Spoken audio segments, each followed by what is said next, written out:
আজকে সকালের ব্রেকফাস্টের জন্য আলুর পরোটা তৈরি হচ্ছে। আর যেটা বানাচ্ছে হচ্ছে প্রিয়া। আমি কিন্তু পরোটাগুলো দেখে মনটা কিন্তু খুশিতে ভরে যাচ্ছে। প্রিয়া এতটাই গোল গোল বানাবে বুঝতে পারিনি। আর ও বানাচ্ছে খুব একটা যে ফাটছে তেমন কিন্তু নয়, খুব সুন্দর আলুর পরোটা বানাচ্ছে। আর এদিকে মজুমদারকেও খেতে দিয়ে দিয়েছি, কারণ মজুমদারের টাইমলি খেতে দিতে হবে, আর তার সাথে সাথে সকাল সকাল খেতে দিতে হবে। মজুমদারের আজকাল মুখে কোনো স্বাদ নেই, কেন স্বাদ নেই সেটা পরে আসছি। তাই ও যেটা খেতে চাচ্ছে সেটাই দেওয়ার চেষ্টা করছি, আর নাইলে খাবার দিয়ে ফিরিয়ে দিচ্ছে এরকমভাবে, আর আমি জোর জবরদস্তি ওকে খাওয়াবার জন্য ব্যস্ত হচ্ছি। তো এখানে আমাদের জন্য পরোটা বানানো হচ্ছে, কিন্তু সকালে শ্রেয়ার স্কুলে কিন্তু টিফিন দেওয়া হয়েছে ইনস্ট্যান্ট রাওয়া ধোসা, যেটা আমরাও ভেবেছিলাম যে ওটা দিয়েই আজকে ব্রেকফাস্ট করব, কিন্তু দইয়ের বাড়ন্ত হয়ে গেছে। দই অল্পই ছিল, যতটুকুনি দই ছিল ততটুকুনি দই দিয়ে ওর মতো ধোসা হয়েছে। তা ধোসার সাথে আলুর তরকারি বানিয়ে দিয়েছি, দিয়ে ওকে টিফিন দেওয়া হয়েছে। আর আমাদের জন্য সেই আলু দিয়ে বানানো হচ্ছে আলুর পরোটা। আর মজুমদার আজকাল খেতে তো পাচ্ছেন না, তার জন্য ওর মনের মতো কিছু বানিয়ে দেওয়ার চেষ্টা করছি, ও যেটা খেতে চাইছে। ও কখনো পরোটা খেতে চায় না, কিন্তু আজকে নিজের থেকে বললেই পরোটা খাবে, তাই একদম এক ফোঁটা তেল দিয়ে মজুমদারের জন্য পরোটা বানিয়ে দেওয়া হলো। তো মজুমদার ওদিকে খাচ্ছে, আর আমাদের জন্য এদিকে পরোটা বানানো হচ্ছে। আর আজকাল আমার ঘরে কিন্তু সব কিছুই বাড়ন্ত, তাই দইটা যে পেতে রাখবো সেটাও পাতা হয়নি। তো ভাবছি আজকে গিয়ে দুধ আনবো, তারপরে দই পাতবো। আর এদিকে আমাদের কাক মহারানী চলে এসেছে, কারণ সকালের জানলা খুললেই কিন্তু ও আগে উপস্থিত হয়। যদিও কথাটা ভুল বললাম, জানলা খোলার দরকার হয় না, যদি বন্ধ থাকে ও নিজেই ডেকে ডেকে জানলাটাকে খুলিয়ে নেয়। তো যাই হোক, ও তো বিস্কুট নিয়ে চলে গেছে, আর আমরা এদিকে পরোটা নিয়ে চলে এসেছি দুজনে। তবে পরোটা দিয়ে আজকে যে কি খাবো সেটা কিন্তু ঘরে কিছুই নেই, না আচার আছে না দই আছে। আগেই বলেছি দই বাড়ন্ত আর আচারও বাড়ন্ত। এদিকে মজুমদার খেয়ে দিয়ে বসে আছে, মোবাইল চালাচ্ছে। আর তরকারি কিছু করতে ইচ্ছে হলো না, আলুর পরোটার সাথে একটু আচার আর দই হলে কিন্তু জমে যায়। তো যাই হোক, আলুর পরোটাটা একটুখানি টেস্ট হওয়ার জন্য একটু চটপটাই বানানো হয়েছে। ফুডটা একটু বেশি করে আমচুর পাউডার, একটু লঙ্কা এইসবগুলো দিয়েছি, তো খেতে কিন্তু খারাপ হয়নি, বেশ ভালোই লাগছিল। তবে ঘি দিয়ে বাজলে ভালো হতো, কিন্তু ঘিটাও আজকে বাড়ন্ত। আর এখন রেডি হয়ে নিয়েছি, বাইরে যাব, কারণ ভিমবারও বাড়ন্ত। যে বাসনগুলো মাজতে পারলাম না, বেসিন ভর্তি বাসন, তার বাদে গ্যাস টেবিল ভর্তিও বাসন।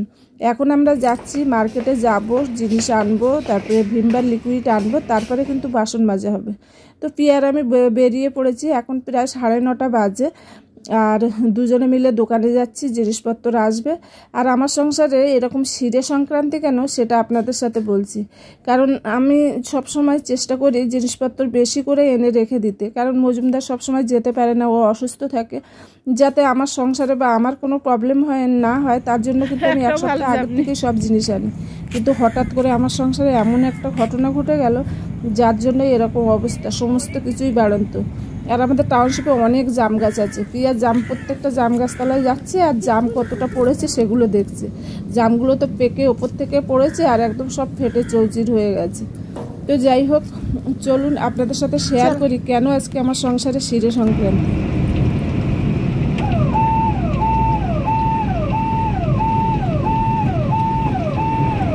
এই যে ভিডিওটা দেখছেন, এটা কিন্তু আজকের ভিডিও না, 28 তারিখের ভিডিও, মানে 28 জুন। মজুমদার হঠাৎ করে অসুস্থ হয়ে পড়ে।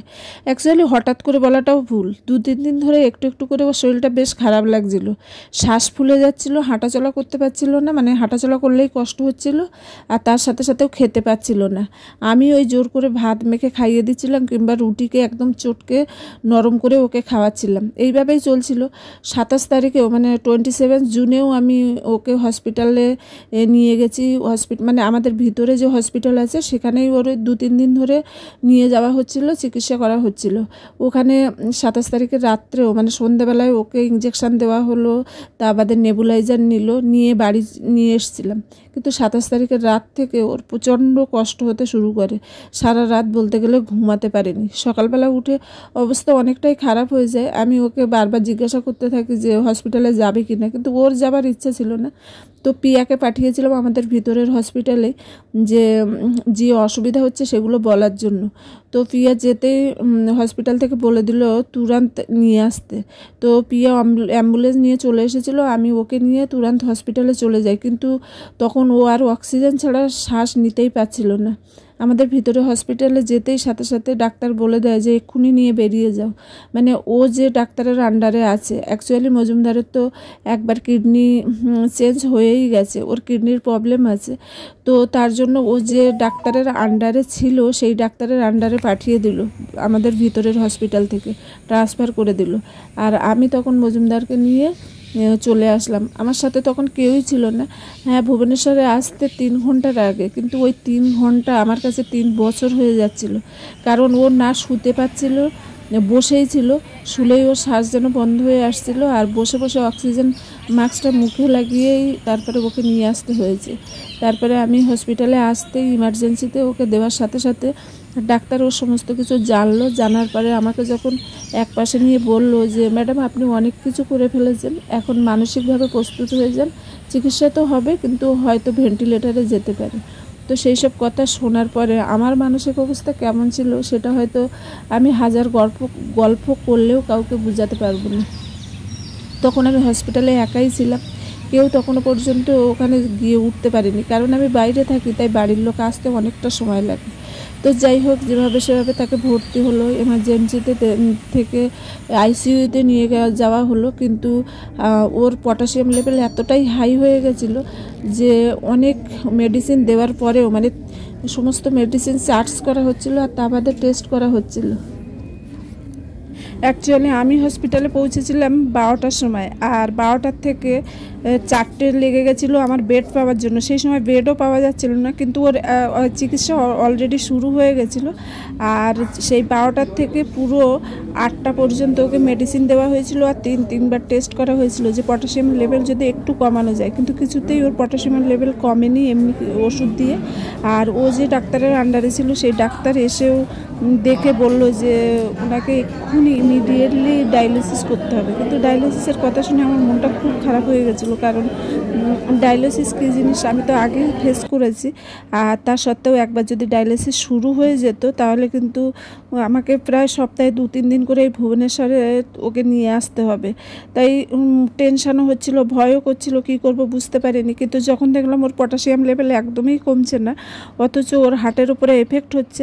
অ্যাকচুয়ালি এতদিন সেই 2015 সাল থেকে আজকে 2024 সাল পর্যন্ত মজুমদার শুধু ওর হার্ট ভালো থাকার জন্য এত অসুবিধা গেছে, এতবার হসপিটালে অ্যাডমিট হয়েছে, তবুও সুস্থ হয়ে বাড়ি ফিরে এসেছে।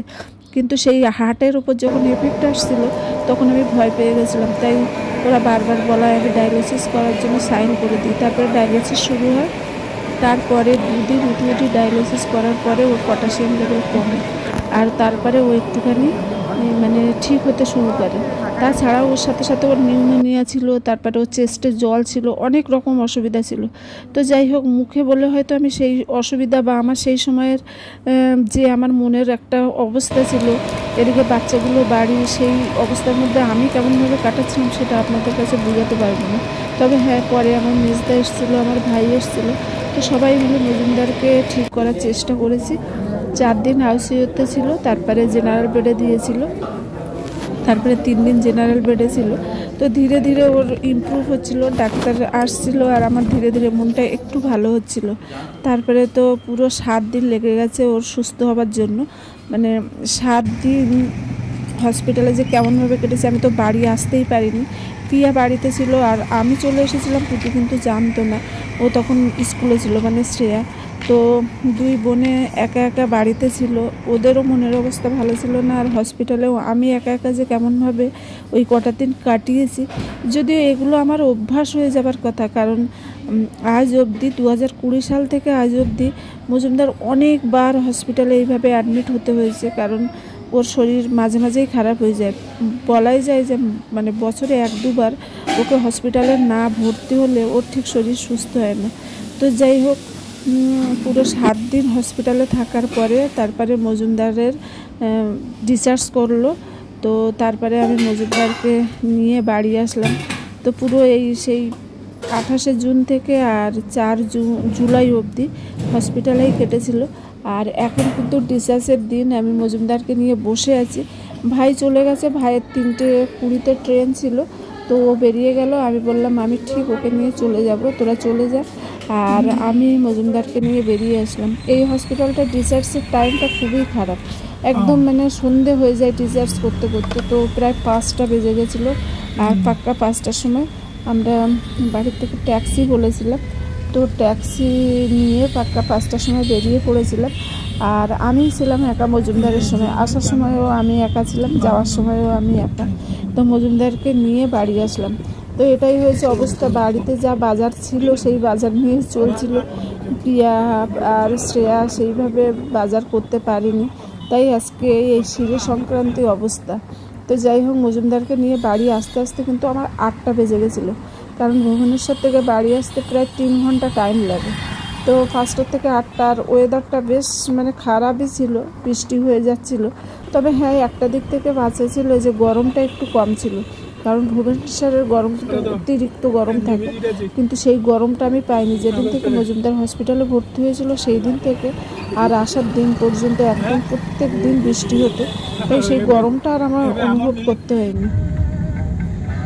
যাই হোক, 28শে জুন যে অবস্থায় আমি ওকে নিয়ে হসপিটালে যাচ্ছিলাম, মনের অবস্থা যে এতটা খারাপ ছিল আর যতটা মনে কষ্ট ছিল, আজকে 4 জুলাই যখন ওকে নিয়ে আমি বাড়ি যাচ্ছি তখন মনের অবস্থা অনেকটাই ভালো, কারণ ও অনেকটাই সুস্থ হয়ে গেছে।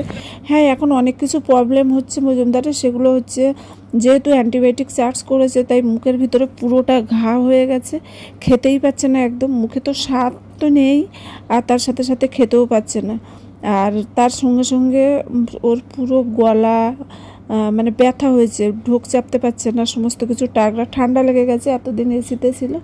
আর তারপরে হঠাৎ করে আবার বৃষ্টি শুরু হয়েছে, তো সমস্ত কিছুর জন্য, ওয়েদারও চেঞ্জ হওয়ার জন্য ওর খুব ঠান্ডা লেগেছে এবং গলা টলা খুবই ব্যথা। তো এখন শরীরের দিক থেকে একটু সুস্থ আছে, কিন্তু এইসবগুলোর জন্য আবার অনেকটাই ও অসুবিধা ভোগ করছে। তাই এখন একটুখানি ওর অনুযায়ী খাবার দেওয়ার চেষ্টা করছি। তো যাই হোক, প্রিয়ার আমি তো মার্কেটে চলে এসেছি। ঘরে বলতে গেলে কোনো কিছুই সেইভাবে নেই, জাস্ট জোড়া তালি দিয়ে 2 দিন কাটিয়েছি।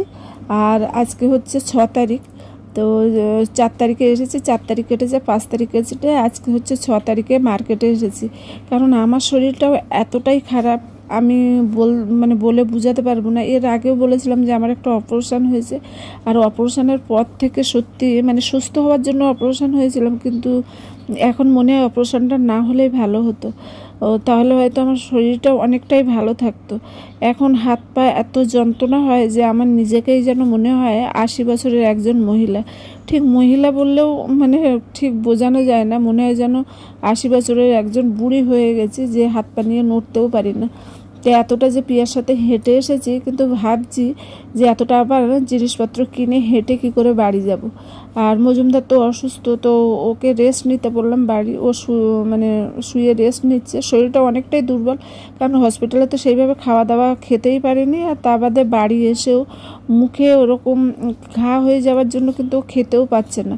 তাই মানে চেষ্টা করছি যে যতটা মানে ওর ইচ্ছা মতো 1-2 দিন খাবার দিয়ে ওর মুখের রুচিটা ফেরানো যায়। তো যাই হোক, সমস্ত কিছুর দরকার ছিল, প্রিয়া আমি দুজনে মিলে মার্কেটটা সেরে নিলাম।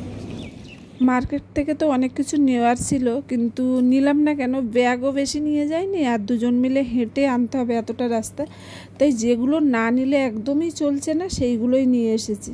তো এর মধ্যে নেওয়ার মধ্যে নিয়েছি একটু বেসন, ডালিয়া নিয়েছি, সস ছিল না কোনো সস, সেগুলো নিয়েছি। তারপরে সকালে তো দেখতেই পেলেন যে একটুখানি পরোটার সাথে আচারও খেতে পারলাম না, তো একটা আচারের শিশির নিয়েছি, ঘি ছিল না ঘি নিলাম, তার সাথে সাথে অনেক মশলা ছিল না, যেমন জিরে, ধনে, এই মশলাগুলো নিলাম। আর নিলাম কিছু ডাল, অড়হর ডাল নিলাম, মুগ ডাল নিলাম, আর তার সাথে একটা ব্রেডের প্যাকেট নিয়েছি। এরকম টুকটাক করে অনেক মুদিখানার জিনিস নিয়েছি, যেগুলো মানে না নিলে আর চলছে না। আর তার সাথে সাথে দুধও নিয়ে আসলাম 2 প্যাকেট, কারণ একটু দইও পাতবো, আর ঘরে দুধও নেই, বিকালে সে অনেক সময় দুধ খায়, তো তার জন্য নিলাম। আর তার সাথে সাথে একটু সবজি বাজার করেছি, তেমন কোনো সবজি নেই, বৃষ্টির জন্য সবজি উঠছে না, একটু ঝিঙে, করলা, টমেটো, আদা আর কাঁচা লঙ্কা, এটাই নিয়েছি। তো এখন এইগুলোকে গুছাবো, আর তার সাথে সাথে কিচেনটা তো কতটা নোংরা হয়ে আছে সেটা তো আপনাদের সাথে দেখালাম। তো একদিকে আমি করব আর একদিকে প্রিয়া করবে, আর এদিকে মজুমদার শুয়ে আছে। মজুমদারের শরীর এমনি দুর্বল, আর তা বাদে ওর রাত্রে একটুখানি ঘুমের ব্যাঘাতও হচ্ছে, তার জন্য ও যতটা পাচ্ছে শুয়ে রেস্ট নেওয়ার চেষ্টা করছে আর কি। তো নিজের শরীর যে কতটা দুর্বল হয়ে গেছে তো আজকে মার্কেটে গিয়ে বুঝতে পেরেছি। যাওয়ার সময় তো হেঁটে গেছি, আসার সময় আর হেঁটে বাড়ি অবধি আসতে পারছিলাম না। হাতে একটা ছোটোখাটো ব্যাগ আছে, সেই ব্যাগটা নিয়েই পাচ্ছিলাম না। লাস্টে প্রিয়া 2 হাতে 2টো ব্যাগ নিয়েই বাড়িতে এসেছে। তো যাই হোক, মজুমদারকে এখন একটুখানি ফল কেটে দেওয়া হচ্ছে, কারণ হসপিটাল থেকেই বলেছে ওকে 2 ঘন্টা অন্তর অন্তত যেন খাওয়া কোনো কিছু দেওয়া হয়, পেট খালি না রাখা হয়। কিন্তু মজুমদার এখন খেতেই চাচ্ছে না, যা কিছু দেওয়া হচ্ছে সব কিছুতে না না করে যাচ্ছে, আর আমরা জোর করে ওকে খাওয়াবার চেষ্টা করছি। তো এই একটা আপেল কেটে দিয়েছি, এই আপেলটাই বলছে খাবে না। তাই আমাকে এখন বোঝাতে হচ্ছে যে হসপিটাল থেকে বলেছে অন্তত 1 প্লেট করে ফল খেতে এই টাইমে। তো যাই হোক, মজুমদারকে খাওয়া দেওয়ার পরে দুজনে মিলে কাজ শুরু করে দিয়েছিলাম। তো কিচেনের কাজ অনেকটাই একদম কমপ্লিট করে নিয়েছি। এখানে ভাত বসিয়ে দিয়েছি, মুগ ডাল ভেজে নিয়েছি, এদিকে সয়াবিন সিদ্ধ করতে দিয়েছি, সয়াবিনের জন্য আলু কেটে নিয়েছি, আর এখানে হচ্ছে করলার পাতা নিয়েছি, মানে উচ্ছে পাতার বড়া করব। আর এই উচ্ছে পাতাটা কিন্তু আমার বাড়ির, আমার বাগানের উচ্ছে। একটুখানি হাসলেন না যে বাগান কোথার থেকে পেলাম? অ্যাকচুয়ালি আমার ব্যালকনিতে একটা উচ্ছে গাছ হয়েছে, যেটা খুব সুন্দর হয়েছে, এখান থেকেই আমি পাতা কেটে নিয়েছি। এর আগে একদিন 2-3খানা ডগা কেটে চচ্চড়ি করেছিলাম, আর আজকে এর থেকে বড় বড় পাতাগুলো কেটে নিয়ে আর আমি আজকে বড়া করব বলে কেটেছি। আর এদিকে যে জিনিসপত্রগুলো আছে সেগুলো এখন প্রিয়া ঢেলে পাত্রে রাখছে, আর আমি রান্না বান্না করছি। তো দুই দিকে দুজনে কাজগুলো করে নিচ্ছি বলে অনেকটাই তাড়াতাড়ি হয়ে যাচ্ছে। আর প্রিয়া দেখেই বুঝতে পারছে আমার শরীরটা খুবই খারাপ আছে, যার জন্য ও মানে হেল্পগুলো করে দিচ্ছে। তো এখানে একটা চোকোসের প্যাকেট এনেছি, মাঝে মাঝে শ্রেয়া মানে বিকালে খায় আর কি দুধের সাথে, আর মাঝে মাঝে এগুলো দিলেও ওরা না খুশি খুশি খেতে চায় খাবারগুলো। তো শুধু শ্রেয়া খায় এমন না, আমরাও মাঝে মাঝে এগুলোকে একটু একদম মুখে দিতে থাকি আর কি। তো ও ওইদিকে ওই কাজ করছে, আমি এদিকে রান্নাবান্না করছি। এখানে আমি এখন সয়াবিনের তরকারিটা কষিয়ে নিয়েছি, আর এদিকে ডালও আমার সিদ্ধ হয়ে গেছে। আর ওয়াশিং মেশিন চালিয়েছিলাম, জামা কাপড়গুলো মেলা হয়নি, তো মানে বালতিতে বার করে নিয়েছি। এখন বাইরে কোথায় জামা কাপড় মেলবো সেটাই বুঝতে পারছি না, কারণ বৃষ্টি তো হচ্ছে আর বিল্ডিংয়ে পুরো কাজ হচ্ছে চারিদিকে। তো তার জন্য মেলা যাবে কি না সেইটাই ভাবছি। এখন বালতিতে রেখে দিয়েছি, আর এদিকে মজুমদার স্নান সেরে এসে বসে পড়েছে, আর প্রিয়ার এখনও ঢালা হয়নি। আর এদিকে কিন্তু আমি করলা পাতার বড়াটাও করে নিচ্ছি। এখানে করলা পাতার বড়া কিন্তু খুব সুন্দর হয়, যারা এখনও খাননি তারা একবার অবশ্যই ট্রাই করবেন। এদিকে আবার সয়াবিন আলুর তরকারিটাও হয়ে গেছে, আর এখানে ডালটা ফোড়ন দেওয়া হয়ে গেছে। একটু আলু সিদ্ধ দিয়েছিলাম আর করলা সিদ্ধ দিয়েছিলাম, কারণ মজুমদার কোনটা খাবে বুঝতে পারছি না, যেহেতু ওর মুখে বললাম একদম রুচি নেই, তো তার জন্য একটু বড়াটা আমি করে দিচ্ছি। তো অল্প করেই বড়া দেবো, ওর এখন তেলের জিনিস খাওয়াটা ঠিক না, কিন্তু ওকে এখন পেট ভরে কোনো কিছু খাওয়াটাও খুব জরুরি। তাই আমি চেষ্টা করছি সব রকম জিনিস দিয়ে যাতে ও একটুখানি খেতে পারে আর কি। তো এখানে করলা পাতার বড়া করলাম, একটু আলু সিদ্ধ করে দিলাম, একটু লঙ্কা দিয়ে মেখে দিয়েছি অল্প করে লঙ্কা দিয়ে, আর তাছাড়াও মুগের ডাল করেছি, আর তার সাথে সয়াবিন আলুর তরকারি করেছি।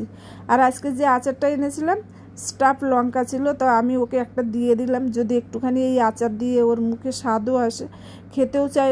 তো তার জন্য একদম সুন্দর করে প্লেটটা সাজিয়ে দিয়েছি। ওর যতটুখানি পারে, যেটা দিয়ে ওর ভালো লাগে সেইটা দিয়ে ও একটু যেন খেয়ে নেয়, সেই চেষ্টাই করছি আর কি। এর পরের থেকে নিশ্চয়ই পরোটা এগুলো দেবো না, কিন্তু আজকে যদি না দিই আমি জানি ও একদম খেতে চাইবে না, কিন্তু বললাম ওর খাওয়াটা খুব দরকার, কারণ সারা দিন ওষুধ সকাল থেকে একদম রাত পর্যন্ত ঘন্টায় ঘন্টায় ওকে মেডিসিন নিতে হচ্ছে। তো এত মেডিসিন নেবার পরে ও যদি ঠিকঠাক না খায় তাহলে শরীরটা আরও উইক হয়ে যাবে। তো তার জন্যই এই চেষ্টা। যাই হোক, মজুমদার খেতে বসেছে, ওকে আগেই খেতে দিয়েছি, কারণ খাওয়ার ওকে লেট করা যাবে না। আর আমার এখনও বড়াটা ভাজা কমপ্লিট হয়নি। তো মজুমদার খেতে খেতে বড়া ভাজা কমপ্লিট হয়ে গেলে আমরা দুজন খেতে বসবো। আর শ্রেয়া তো স্কুলে গেছে, তো ও যখন আসবে তখন তো 2টোর পরে আসবে, তো ও যখন আসবে ওকে আবার হয়তো খাওয়াতে হতে পারে, তো তার জন্য আমরা আগে খেয়ে নিয়েছি। যখন আমি বাড়ি গেছিলাম আর ফ্ল্যাটের কালার হয়েছিল তার অনেক ভিডিও পড়ে আছে, ভিডিওগুলো দিতেই পারলাম না, একের পর এক সমস্যা চলে আসলো। যখন বাড়ি এসেছিলাম নিজের শরীর খারাপ ছিল তাই দিতে পারছিলাম না, আর যখন দেওয়া শুরু করলাম তখন মজুমদারের অসুস্থ হয়ে পড়লো। তো এইভাবে দিনগুলো মানে অনেকটা দেরি হয়ে গেল ভিডিওগুলো দিতে, তাই আর দিতে ইচ্ছা হলো না।